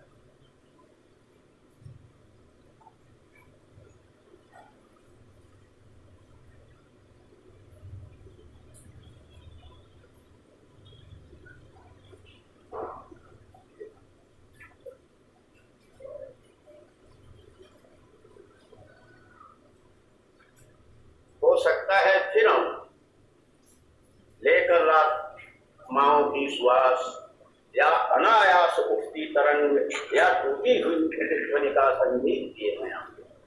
हो सकता है फिर हम लेकर आत्माओं की श्वास, या अनायास उठती तरंग, या टूटी हुई प्रतिध्वनि का संगीत किए मैं आऊं। या मरु की वर्षा के प्रभात में अकस्मात अंकुरित बीज, या मरु की वर्षा में, या मरु की वर्षा के प्रभात में अकस्मात अंकुरित बीज सा तुम्हें देख मुस्काऊं। तुम्हें देख मुस्काऊं, या घन गर्जन में खिले गुलाबी और बैंगनी तड़ित कमल की तरह अचानक तड़प तड़प कर खो जाऊं। हो सकता है फिर आऊं और तुम्हें साथ ले जाऊं। क्या गति है, वाह। फिर आऊं और तुम्हें साथ ले जाऊं।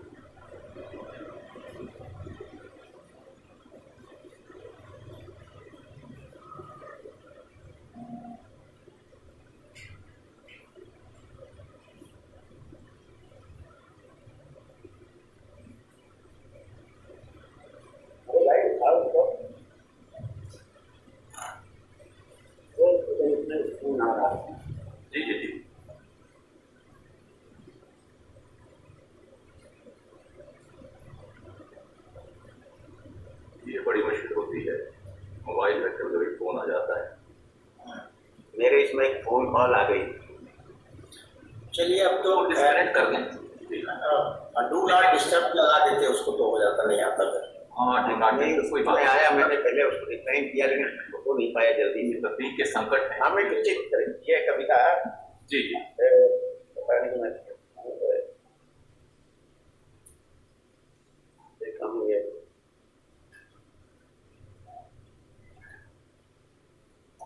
अमिट चित्र जी। कब की है चुकी इमारत की दीवार का छोटा सा टुकड़ा, जो निर्जन में स्मृतियों का रंग गाढ़ा करता रहता है। उस खंडहर की दीवार पे अब भी बचा हुआ है एक चित्र। उस खंडहर की दीवार में भी बचा हुआ है एक चित्र। ये चित्र बनाया था उस घर के सबसे छोटे बच्चे ने। उस घर में तब 25 पीढ़ियां एक साथ ही रहती थी। में तब 25 पीढ़ियां एक साथ ही रहती थी। दुनिया के सारे लोगों की छवियां इस चित्र में हैं, जो हैं, जो होकर भी चुके, जो आगे आने वाले हैं, संभव हैं जितने भी स्वरूप, सारे स्वभाव, सब भाव चित्र में भरे हुए हैं। रंग बहुत धीमे धीमे रेखाएं, रंग बहुत कोमल कोमल रेखाएं भी रेखाएं अब वो चली छीण। आकार बहुत गहराई में ईंटों के भीतर डूबे से आना बाना है बहुत घना। संरचना भी उलझी उलझी, पर जो भी चित्र देख पाता अपने को आता है। बहुत धूमिल हो चला समय और अंधकार गहराया है, फिर भी जगती रहती जगमग चित्रित दीपक की अमर ज्योति। उसमें जो चित्र बना है उस दिए की अमर ज्योति। तूफान चले या घड़ी लगे वो दिया आज बुझा नहीं, सबके आभ्यंतर का प्रकाश उस दीपक से ही आता है। सबके आभ्यंतर का प्रकाश उस दीपक से ही आता है। शिशु चित्रकार की रचना में पर्वत नदियां हैं, झीलें, झीलों में बहते पद्म पुष्प, यात्राएं हैं गांधार प्रगट तुरुष्क। देश के आगे के भी देशों की एक टूटा सा झूले का पुल है नीचे गहरी, टूटा सा झूले का पुल है नीचे गहरी घाटी है। उस पुल पर चढ़कर किला पिंगला के घर आती जाती थी। घाटी में ध्वनि के और प्रकाश के फूल खिला करते थे तब, लेकिन पर्वतों पर चढ़ी पर चित्रों के ऊपर बने चित्र अब आग लगी है घाटी में। इसमें जल भी जल उठता है। एक सर्प आग उसा उपवन में जब नींद में सोई थी दुनिया, ये उसके विष की ज्वाला है। इसमें संसार जल रहा है। विश्वत रेखा पर पसरा वो पूरी को झगड़े। कुछ और दृश्य दिखते हैं। दोपहर को चित्र बदलता है। पाताल से लेकर स्वर्ग लोक तक ऊंचा पेड़ खजूर का है, जिसमें दोपहर के 1 बजे अक्षय अमृत फल फलता है। आदम भगवान ने पाया था इस चित्रोपम फल को। आदम भगवान ने पाया था। ये एमए में, वो बीए में अब ये इतिहास पढ़ाता है और वो इतिहास बनाती है। जब दोपहर का सन्नाटा हो या रात बिछी हो पूनम की, इन दोनों को तुम चित्र के बाहर चलते फिरते पाओगे, अंधेरी और मकोए पीनते खंडहरों में। ये कथा है। वो सूरज ढलान पर है लेकिन अब भी संध्या है बहुत दूर। और उधर चित्र में 4 बजे कोने में हलचल होती है। मुद्राएं रूप बदलती हैं, भीड़ सी होती दिखती है, आकार चपल हो, आवाजें आने लगती हैं। बाजार चित्र में जगता है जो लूटता है और लुटता भी। दाना पानी रोटी चूड़ा आलू बैंगन पेड़ा बर्फी कपड़ा लत्ता डॉक्टर वैद्य देगी कुम्हार नाई दर्जी, ये सब बाजार के बासिंदे। इनसे ही आमद रफ्त यहाँ है, भाषा की टकसाल यहाँ। सब बात समझते हैं सबकी, पर चित्र को ये मंजूर कहाँ चीजें हों इतनी सरल यहाँ। सो 6 बजने के पहले ही बाजार का रंग बदलता है। रंगों में बिजली बहती है। तब बिकने लगती चित्र लिखे बाजार में किस्मों की किस्में, और यदि मिल जाए ग्राहक अच्छा तो चित्र स्वयं दिख जाता है। कब्जी है चुकी इमारत भी उस चित्र में है महफूज भी, जिसको खरीद सकते हो तुम, चाहे तो ले लो वहीं कर्ज और किस्तों में भुगतान करो। आत्मा को गिरवी रखने से अब काम नहीं बनता भाई। इस चित्र विचित्र बाजार में लेकिन भाषा सबकी अलग अलग। यूं तो जब चित्र बोलता हो तो भाषा का क्या काम, वहां सौदागर दिन में चलता रहता आवाज। वस्तुएं स्वयं स्वायत्त रूप धरकर अब आती जाती हैं। वे अपना ग्राहक और मूल्य सब कुछ खुद ही तय करती हैं। अब कोई नहीं दुकानदार और खरीदार की कोई नहीं। इस चित्र की दुनिया के बाहर आप आना माना नामुमकिन। पर चित्र दिखे को बदल सको तो कोशिश में कुछ हर्ज नहीं।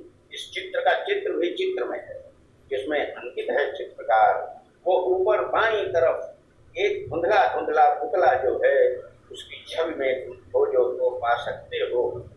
छवि तुम बन सकते हो चित्रकार। अब जब गिर जाएगी ये दीवार, ईंटें भी होंगी चूर चूर, तब भी ये चित्र दिखेगा सबको समय पटल पर लिखा हुआ। ये अंतरिक्ष में तारा मंडल बनकर होगा उदय अस्त। पीढ़ी दर पीढ़ी आंखों में सपनों में पाकर पुनर्जन्म, ये चित्र सृष्टि के पोर पोर में आत्मसात हो जाएगा। तुम बन सकते हो चित्रकार इस अमृत चित्र के। क्या बात, क्या बात, बहुत अच्छा लगा, बहुत अच्छा। बहुत धन्यवाद आपके काव्य पाठ के लिए। सारी रंगतें आपके काव्य पाठ में मिल गई और निश्चित रूप से जो एक ध्रुवीय कविता का परिदृश्य है कि कभी फिर इस फैशन की ओर लौटेगा, जैसे बार बार पुराने फैशन नए दिनों की ओर लौटते हैं। आपकी कविता में जो आवाजें हैं बड़ी मोहक हैं, में जीवन का यथार्थ भी है। एक पदचार जैसे आपने सहेजी हुई है और कविता इन ध्वनियों का समुच्चय है। बहुत धन्यवाद, बहुत आभार। और अब इस काव्य संध्या का एक प्रोटोकॉल ये होता है कि अगर मैं चूक जाऊं तो रामदर्श जी याद दिला देते हैं, भाई ये कुछ गुनगुना दो। मैं कुछ गुनगुनाहट के लिए गीत अपना पढ़ना चाहता हूँ, जैसे कि ये पद प्रशस्त हो और रामदर्श जी से मैं आग्रह करूँ वे आप सबको संबोधित करें, अपनी कविताओं के साथ आए। तो एक छोटा सा गीत पूरी गुनगुनाहट के साथ आप सबके लिए। ये असंभव भी कभी संभव हो, ये असंभव भी कभी संभव हो, फिर मेरे प्यार का पुनर्भव हो। ये असंभव भी कभी संभव हो, ये असंभव भी कभी संभव हो। जिंदगी साधना में ढल जाए, कामना कल्पना में ढल जाए। पाँव रखूं धरा पे जब भी मैं, मंत्र होठों में कोई खुल जाए। जिंदगी साधना में ढल जाए, कामना कल्पना में ढल जाए। पाँव रखूं धरा पे जब भी मैं, मंत्र होठों में कोई खुल जाए। कोई प्रतिफल हथेलियों में हो, कोई अभिनव सा नया अनुभव हो, कोई अभिनव सा नया अनुभव हो। ये असंभव सा कभी, ये असंभव भी कभी संभव हो। देखें, बीज से वृक्ष बन रहा हूं मैं, स्वप्न से मूर्त बन रहा हूं मैं। मेरी आंखों में एक दर्पण है, खुद ही प्रतिबिंब बन रहा मैं, बीज से वृक्ष बन रहा हूँ मैं, स्वप्न से मूर्त बन रहा हूँ मैं। मेरी आँखों में एक दर्पण है, खुद ही प्रतिबिंब बन रहा हूँ। दृष्टि में यह जगत समाया हो, पाप और पुण्य का समन्वय हो। दृष्टि में यह जगत समाया हो, पाप और पुण्य का समन्वय हो। ये असंभव भी कभी संभव हो। कितने भावों से भरी दुनिया है, पर भावों से घिरी दुनिया है। कितने भावों से भरी दुनिया है, पर अभावों से घिरी दुनिया है। कंठ से जो कराह आती है, प्यासी पिंजरे में जैसे चिड़िया है। तो मुक्ति का मंत्र गुदगुदाए कोई, मुक्ति का मंत्र गुदगुदाए कोई, फिर से जीवन का नया उद्भव। मुक्ति का मंत्र गुदगुदाए कोई, फिर से जीवन का नया उद्भव। फिर मेरे प्यार का पुनर्भव हो, ये असंभव भी कभी संभव। इस गीत के साथ आदरणीय रामदास जी की ओर मुखातिब हूँ। काफी देर से सुन रहे हैं, लगभग 1.5 घंटे हो चले हैं। मैं आग्रह करता हूँ डॉक्टर रामदास मिश्र जी से कि वे आज के आमंत्रित कवियों को संबोधित करें, उनसे संवाद करें और अपनी कुछ कविताएं भी यहाँ सुनाएं। आप सबको विदित ये है कि रामदास जी श्रेष्ठ कवियों में है, 98 साल की पायदान पर पहुंच चुके हैं और जीवन उनके भीतर, रचना उनके भीतर सक्रिय है। वे हमारे बीच हैं, ये बहुत ही सुखद दृश्य है। उनके प्रति बहुत आभार और आदर के साथ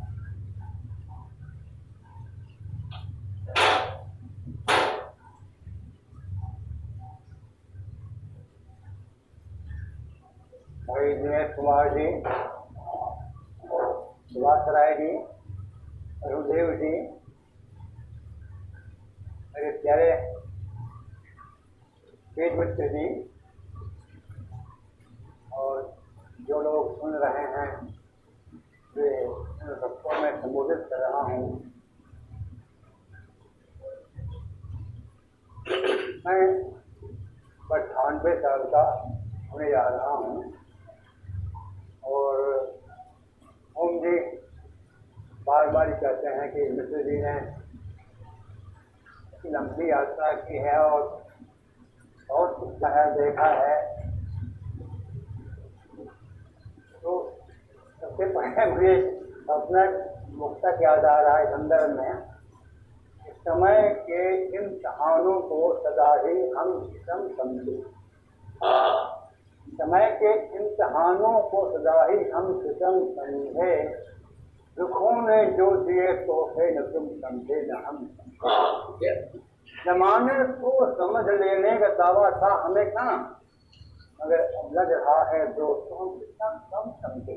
क्या बात, क्या बात। तो मैं इसलिए कह रहा हूँ कि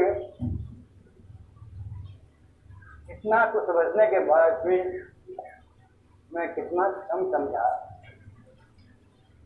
हर बार कवि आते हैं, कुछ नए कवि, कुछ वरिष्ठ कवि, और अपने अपने ढंग की कविताएं पढ़ते हैं। और जो एक कविताओं में दर्शन का भी अद्भुत मेल जोल रहा। इन सारी कविताओं के बारे में ओम जी ने अपनी बात ऐसी है, वो व्याख्या करते हैं। और मैं तो वास्तव में यह 98 साल के जो कान है ना, वो थोड़ा सुनने में दिक्कत करते हैं। उनको देता हूँ नहीं, पूरी यात्रा मैं नहीं कर पाता हूँ, लेकिन फिर अच्छे है कि ओम जी का बहुत अच्छा ज्ञान है। ओम जी कविता हो, कहानी हो, उपन्यास और आलोचना हो, सारी दुनिया के अंतरंग को समझते हैं। और देखें ना आप लोगों ने क्या लिखा है, कितनी कविताएँ लिखी हैं और किस कवि का क्या अंतरंग भाव है, ये सब उनके मुख से सुनने आता है। इसलिए मेरे कुछ कहने का रह नहीं जाता है। भाई विनय कुमार जी ने एक अच्छी बात की है कि छंद को छोड़ा नहीं है। मैं समझता हूँ कि कविता की तमाम शैलियाँ होती हैं, फिर शैली की उपेक्षा नहीं करनी चाहिए। जिस कवि को जिस शैली में इतना अच्छा लगता हो, उसमें उतर करके कुछ गहराई से कहना अच्छा लगता हो, तो उसको शैली लिखना चाहिए। मुझे भी तो नई कविता के भी बड़े पसंद कवि हैं, लेकिन गाना खरीद उनके दोस्ती के हम बने। और तो दोस्तों, मैं हर बार यही कहता हूँ कि मैं आज जो कविताएँ सुनी जाती हैं, उनके रस से, उनके मूल्य से भर जाता हूँ। और वेद मित्र का जो बंसी वादन है, वो जो मंगल ध्वनि से शुरू करता है तो गोष्ठी को, लगता है जैसे कि वो मंगल ध्वनि सारी कविताओं में बह रही है आज से अंत तक। तो मैं आपको बधाई दे रहा हूँ और मैं कृतज्ञ भी हूँ कि आपको मुझे सानिध्य प्राप्त होता है। आपकी अच्छी कविताएँ सुनने को मिलती हैं और मैंने कि लग रहा कितना कम समझे अब वो आज जो कविताएँ सुनाई गई हैं, इतनी अच्छी कविताएँ हैं, लेकिन मैं उनसे वंचित रहा। और यही नहीं है, हर बार जो कविताएँ सुनाई जाती हैं उनमें से काफ़ी से मैं वंचित होता हूँ और लगता है कि मैं मेरा खालीपन भर रहा है इस गोष्ठी से। और उससे बड़ी बात यह है कि जिन लोगों से मेरी भेंट मुलाकात नहीं है, उनसे भेंट मुलाकात होती है, साक्षात्कार होता है। और जो अपने लोग हैं जिनसे मुलाकात होती रहती थी, कोरोना ने इनके बीच बाधा डाल दिया है, उनसे भेंट मुलाकात होती है। तो मैं अपनी कुछ कविताएँ सुना दे रहा हूँ। मैं वो सारी कविताएँ लिखता हूँ। तो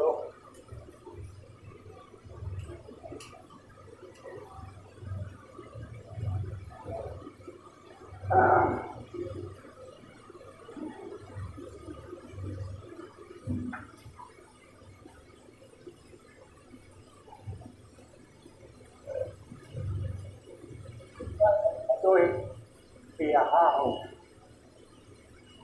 सभी चले गए थे मंदिर में अपनी मुरादों के चिथड़े छोड़कर। सभी चले गए थे मंदिर में अपनी मुरादों के चिथड़े छोड़कर। मैं अकेले बैठा था प्रभु के सामने। मैं अकेला बैठा था प्रभु के सामने और बातें कर रहा था सुख की। लेकिन मूर्ति जड़ बनी रही। उड़ कर मंदिर से बाहर निकला तो देखा चारों ओर पुष्पित खेत खिलखिला रहे थे। चहचहाती चिड़ियों का महाराज सजा था। हवाएं खुशबू में नहा रही थी और जड़ चेतन की त्वचा पर स्पंदन की कथा दिख रही। पास में बहती हुई नदी में तरंगों और नर्तन और गान चल रहा था। लगता था धरती और आकाश के बीच संवाद हो रहा है। प्रतिभा जैसे चारों ओर एक आवाज गूंज रही है, अरे मैं तो यहाँ हूँ, यहाँ हूँ, यहाँ। बहुत अच्छा, बहुत खूब डॉक्टर साहब। बहुत ठीक।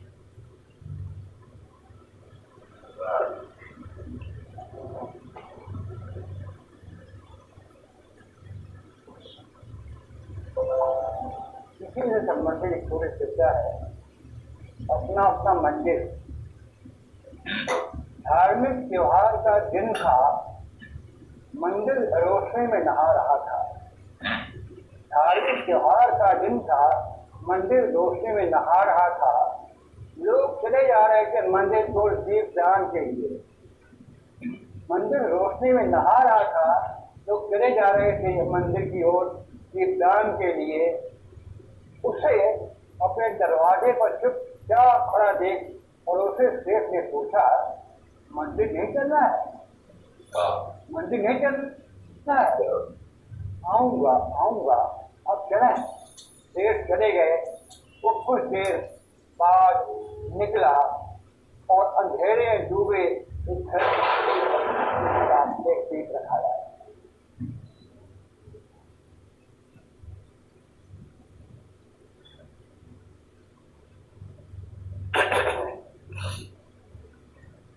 एक बचपन में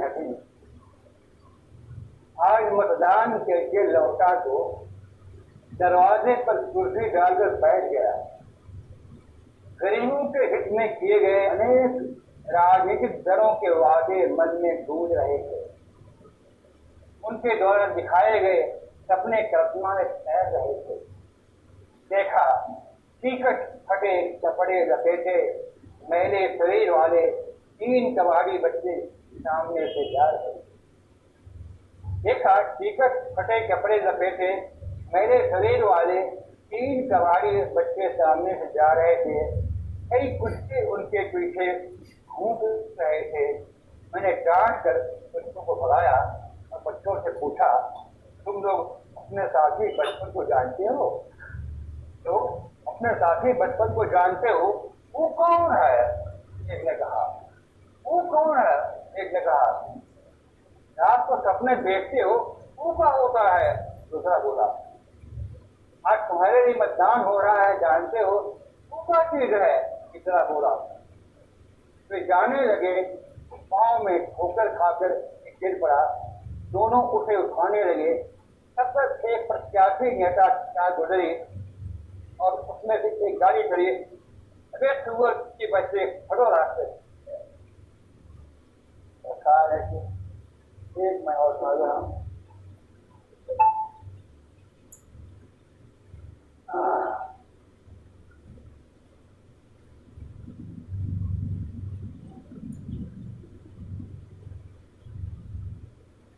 आदमी होने की पहचान।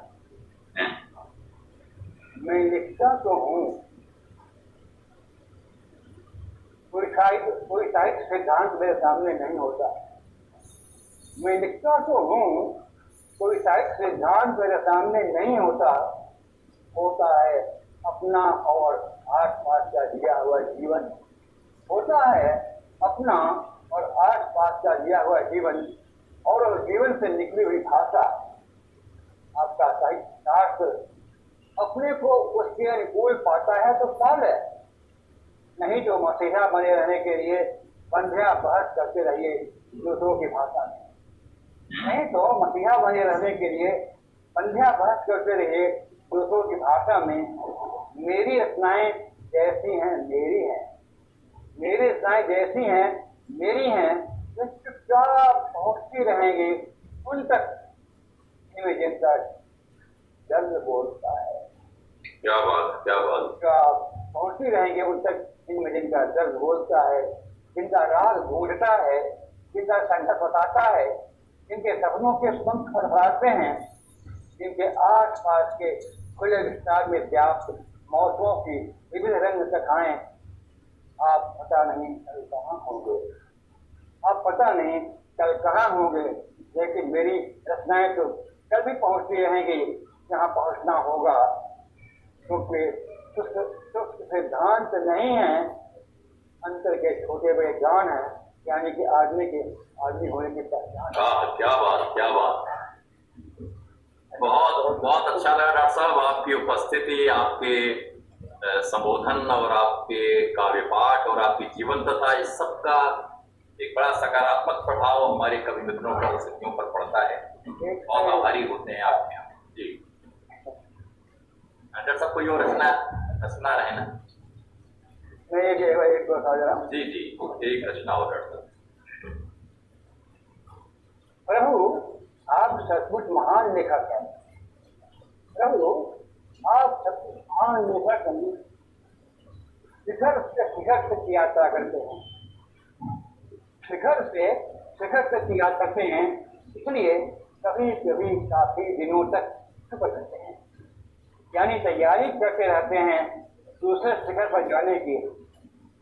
हम तो सामान्य लेखक है प्रभु, हम तो सामान्य लेखक है प्रभु, निरंतर चलते आते हैं जमीन पर, खेतों में, घाटियों में, जंगलों में, कभी पहाड़ की टेढ़ी मेढ़ी पथरीली पगडंडियों पर, रास्ते के नदी नालों, पेड़ पौधों, कुछ पक्षियों और छोटे छोटे घरों से बतियाते चलते हैं। तो कभी हम पहाड़ की ऊंचाई तक पहुंच जाते हैं, कभी किसी पड़ाव पर ठहर जाते हैं, कभी किसी चक्कर पर घूमने लगते हैं।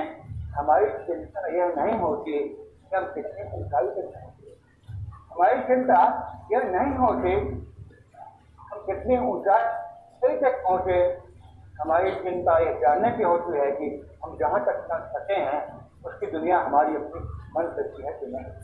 बहुत अच्छा डॉक्टर साहब, बहुत आभार डॉक्टर साहब, बहुत आदर आपके प्रति। और इस संवाद धर्मिता से जो एक संदेश जाता है हम लोगों के मन में, कि रचना भी एक रास्ता है, जीवन का रास्ता शायद वही है।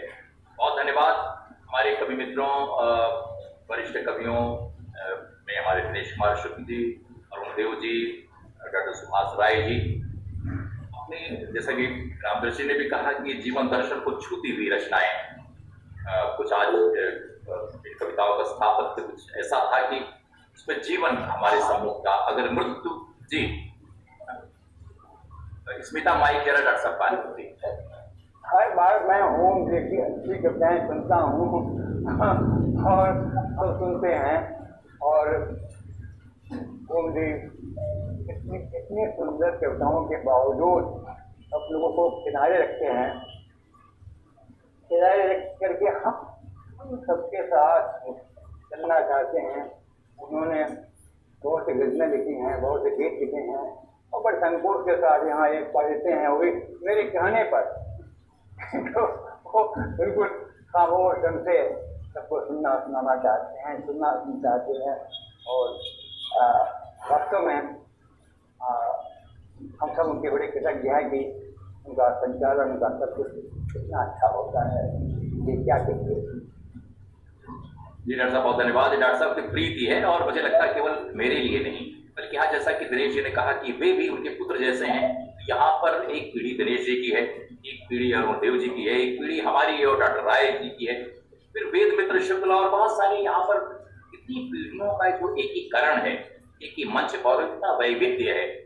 हम लोकतंत्र में वैविध्य की बात करते हैं, जीवन में बहुलता की बात करते हैं, बहुवचनीयता की बात करते हैं, लेकिन वो यहाँ पर उपस्थित देखने को मिलता है।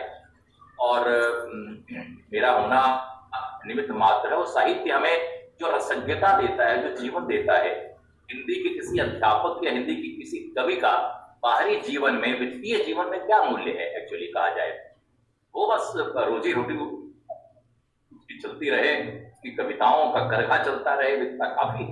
जैसे गांधी जी के लिए बहुत सारी चीजों की आवश्यकता नहीं थी, एक कवि को भी जीवन यापन के लिए ज्यादा चीजें नहीं चाहिए, लेकिन विचार यापन के लिए उसके पास कविताएं रहें, पुस्तकें रहें, उस ख्याल ऐसे बने रहे। तो रामचंद्र जी की प्रीति है कि एक ऐसा मंच स्मिता जो उनकी बेटी हैं, ये देख कर कि रचनात्मक एकांत को थोड़ा मुखर किया जाए।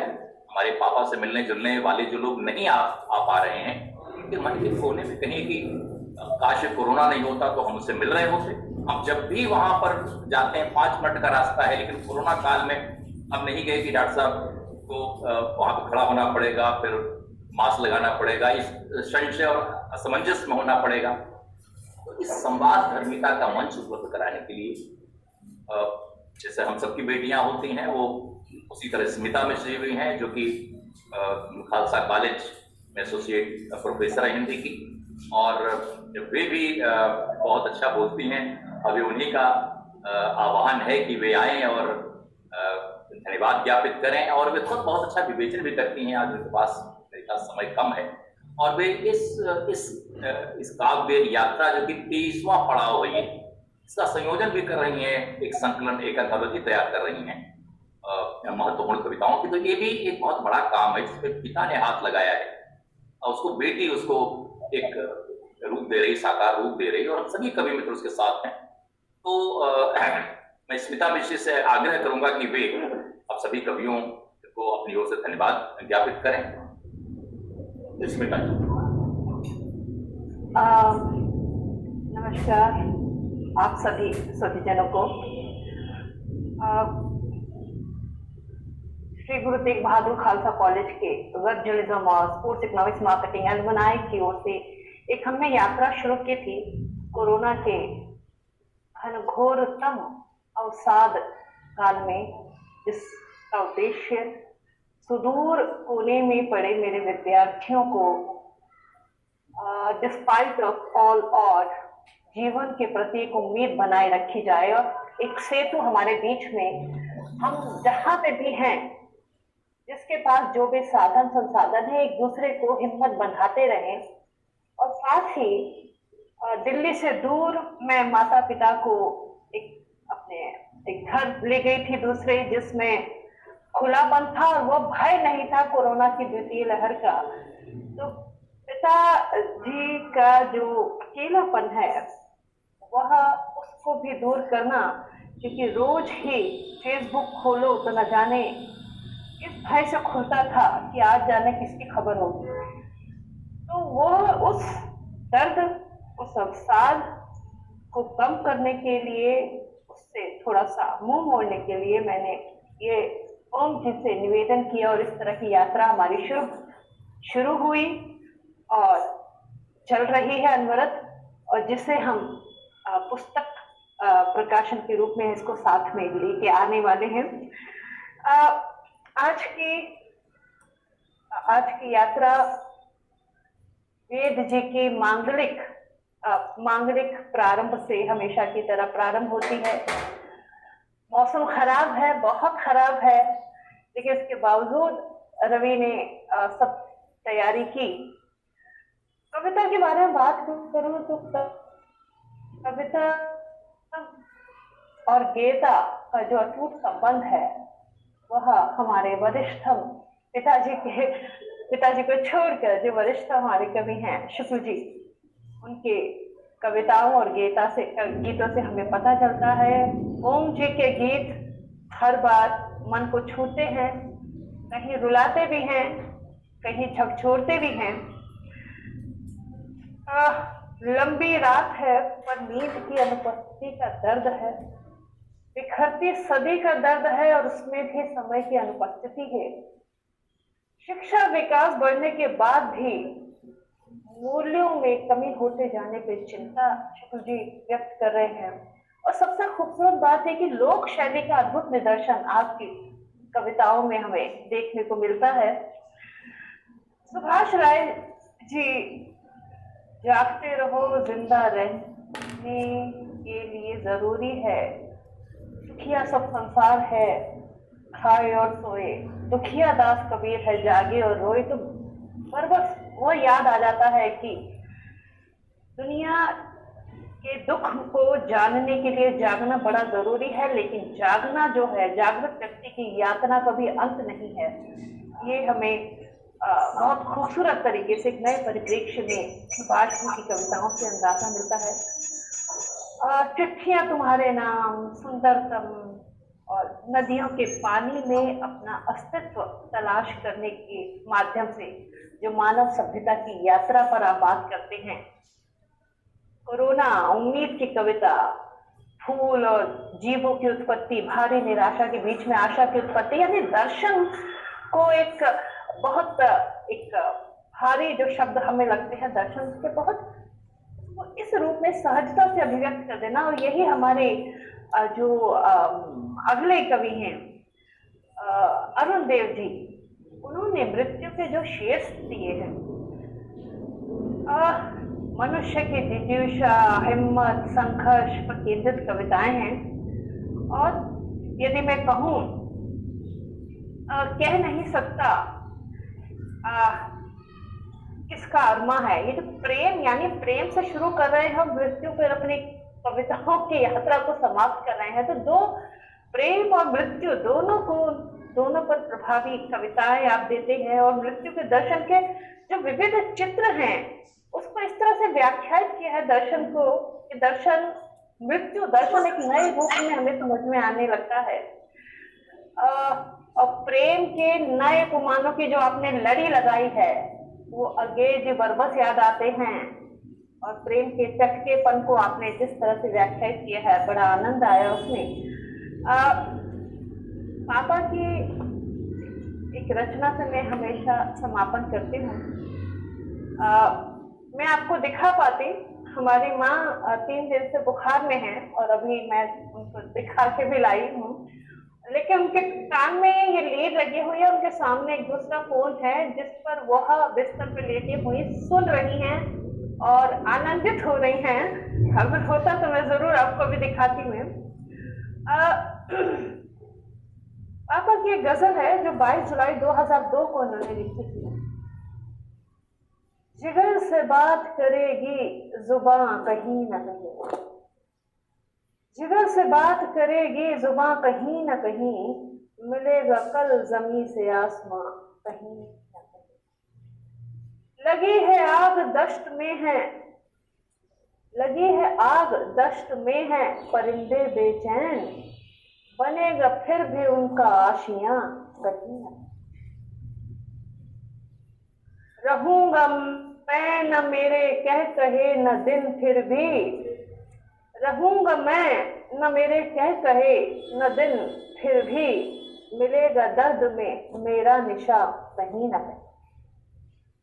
भटक रहे हैं लोग रात को बयाबां में, भटक रहे हैं लोग रात को बयाबां में, दिखेगी राह में कोई क्षमा कहीं न कहीं। आखिरी है, जहां से डर के भागता हूं, जहान से डर के भागता है कहाँ तू पागल, इसी में होगा तेरा भी जहां कहीं न कहीं। तो इस निराशा के बीच में आशा की उम्मीद को जगाए रखने के लिए मैं आप सभी कवियों, आमंत्रित कवियों को और हमारे वे नियमित श्रोता जो बराबर देश के विभिन्न हिस्सों में जुड़े रहते हैं और तमाम अपनी असुविधाओं को पीछे धकेल करके इसे प्राथमिकता बनाते हैं, उन सबका मैं आभार प्रकट करती हूँ। और ओम जी का और वेद जी का भारी आभार कि वे मुझे भी साहस देते हैं कि मैं भी इस कार्यक्रम को सफल बनाने के लिए भरसक प्रयत्न करूं। आज के लिए आभार, अगले रविवार की प्रतीक्षा रहेगी। ओम जी, आपका माइक हाँ जी। आपके लिए भी एक संयोजक के रूप में आपके प्रति भी बहुत बहुत आभार। एक अच्छी उपस्थिति, एक अच्छे मन और सुसंयोजन, इससे जो एक रंग की अनुभूति होती है, स्वाद की अनुभूति होती है। और कविता असल में हमारी जितनी भी इंद्रियां हैं उन सब का लगभग विषय है। कहीं न कहीं उन चीजों को ये कविताएं छूती हैं और जीवंत करती हैं। बहुत आपके लिए आभार। डॉक्टर रामकृष्ण जी के प्रति, अंकल जी के प्रति और आंटी जी के प्रति अभिवादन और चरण स्पर्श। सभी कवि मित्रों और जो दूर दूर से, इसे ऑस्ट्रेलिया से, लंदन से और भारत के विभिन्न नगरों से सुन रहे हैं, देख रहे हैं, जो इसकी वीडियो फॉर्म को भी बाद में देखते हैं। एक इतिहास बन रहा है, क्योंकि एक जैसे कहते हैं कि इस मुल्क पर उधार एक बूढ़ा आदमी रामदर्श जी 98 साल के, लगभग एक शती के गवाह इस पूरी उथल पुथल से गुजरी 2 शताब्दियों के लगभग गवाह हैं वे, और वे यहाँ पर सुन रहे हैं कविता के लिए। उनके मन में कितनी जगह है। लोग चारपाइयों पे पड़े होते हैं, लेकिन वे स्वस्थ हैं, तो शायद इसमें उनका कविता का योग है। और आंटी जी सरस्वती मिश्री भी इधर दिख रही है।